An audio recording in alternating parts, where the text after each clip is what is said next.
Halo teman-teman semua, selamat datang di kelas pengantar bisnis digital. Untuk pertemuan ke-12 ini kita akan membahas lebih lanjut mengenai Electronic Customer Relationship Management. Sebagaimana itu sudah bahas di pertemuan sebelumnya bahwa penting sebuah perusahaan itu bisa membangun komunikasi yang baik terhadap konsumen mereka dengan pengalaman interaktif dan juga menggunakan perangkat mobile sebagai salah satu media utama untuk meningkatkan hubungan antara perusahaan dengan konsumen mereka.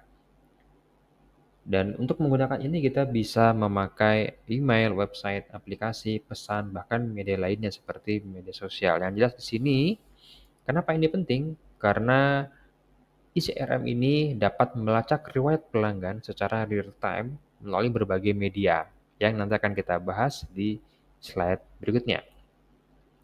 Nah, ini ada perbedaan antara CRM dengan eCRM, di mana CRM di sini itu adalah cara lama dalam kita membangun sebuah hubungan komunikasi yang baik dengan pelanggan, dan eCRM di sini kita hanya memanfaatkan teknologi internet untuk bisa melakukan komunikasi yang baik, memiliki hubungan yang baik terhadap pelanggan kita. Dari segi kontaknya, dari segi komunikasinya, perbedaan CRM dengan eCRM, kalau CRM itu komunikasi terjadi langsung di toko ataupun di telepon ya. Dan ini dilakukan langsung tanpa adanya bantuan teknologi di dalamnya. Sedangkan ICRM ini memungkinkan ada yang namanya chatbot untuk sekarang ini.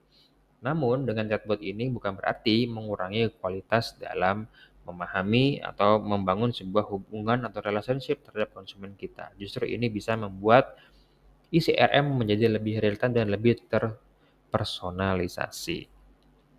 Tentu tidak ada user interface yang begitu menarik ya dengan sistem CRM yang lama, sedangkan eCRM ini sudah jauh lebih menarik karena kita bisa memiliki metadata yang tadinya kita tidak tahu seperti apa preferensi konsumen. Sekarang kita bisa melakukan preferensi konsumen mulai dari misalnya gaya bahasa, gaya penulisan yang sesuai dengan konsumen kita untuk membuat mereka lebih loyal kepada perusahaan kita.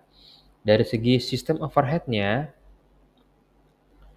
dengan metode CRM yang lama, klien kita atau konsumen kita itu membutuhkan berbagai macam aplikasi yang berbeda untuk melihat atau untuk menggunakan layanan kita dengan dukungan daripada aplikasi yang berbeda. Sedangkan untuk yang eCRM ini sudah lebih seperti super apps yang ada di Gojek. Kita bisa memantau keuangan kita, kita bisa memantau paket kita bisa memesan makanan, bahkan memesan kendaraan waktu yang bersamaan.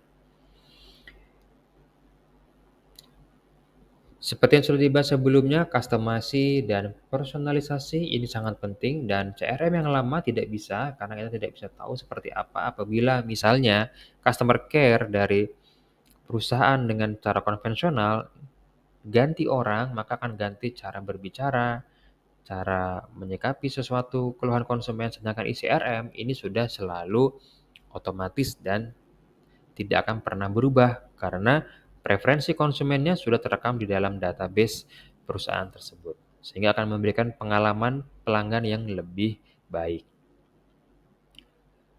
Kalau begitu manfaat CRM ini sudah jelas, bisa meningkatkan layanan konsumen ya, baik dari secara komunikasi ataupun juga preferensi yang tadi, dan bisa diakses secara digital real time kapanpun dengan menggunakan perangkat yang melekat kepada setiap konsumen kita.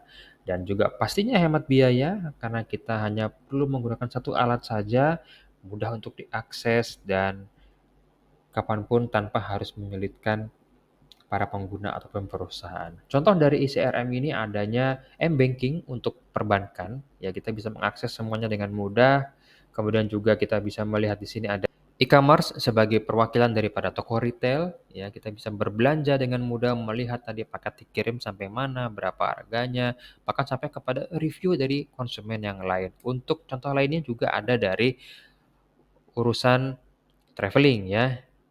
Kita bisa memesan kamar hotel, bahkan bukan cuma hanya kamar, kita pun juga bisa memesan kendaraan yang kita inginkan, paket sarapan, makan siang, dan sebagainya. Demikian untuk materi kali ini. Terima kasih, semoga bermanfaat dan ketemu lagi di pertemuan berikutnya.